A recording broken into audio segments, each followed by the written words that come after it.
Hi, I'm Jason Allen, ECB pitch advisor here in Shropshire and also groundsman at Allscott Heath Cricket Club. We've had a lot of cricket this year from juniors, ladies and seniors.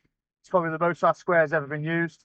And like a lot of clubs, a lot of people didn't do their own season renovations last year with the sustained wet periods and then going into the season. We had a lot of dry periods where the pre-season rolling took effect. And then once again, we've gone back into dry periods. So it's vitally important you get your end of season renovations correct this year. Speak to your advisory teams so you know what levels of thatch you're taking out and you know to get the best advice possible. We're going to move into the follow-on video now and that'll give you some great advice going into that.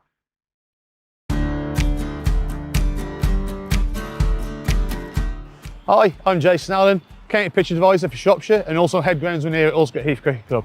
Today we're starting our end of season renovations. We were repairing any excess damage on the square and wickets throughout the season, repairing any used ends. We were removing the excess material and thatch, replacing that with seed and fertiliser, and hopefully we can produce some cracking pitches for next year. First job this morning is to get the height of cut down on the square. We're going to start at 8mm and we're going to work down to 4mm.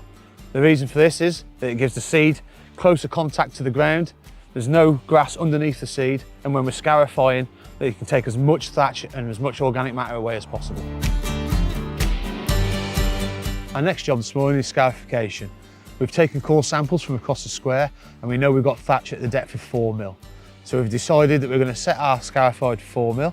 We're going to scarify 4 ways, diagonally, full length and in line with play. That'll remove as much organic matter as possible. It also gives us a great bed for the seed to draw maximum moisture from the surface.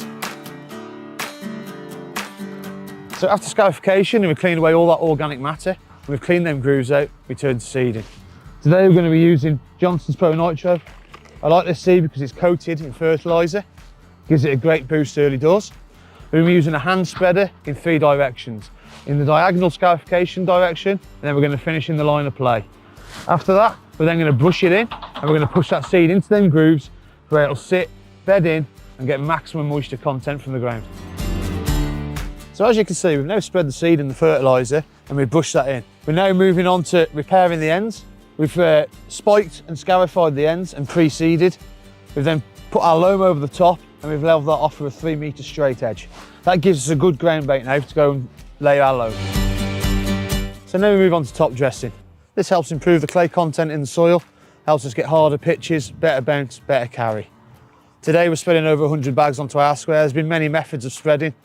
I like to use the Sisis True spread. It gives me a good even spread and I feel as though it takes a lot of time off my hands. So we're nearly finished at Allscott here today. It's been a tough 2023 season with weather conditions up and down. Always remember that your pitch advisors are always on hand. Speak to your county board. We always welcome phone calls. We always like getting to grounds and we like talking to people. Get us involved, get talking to us, get using us, and we can be supporting you whenever we can.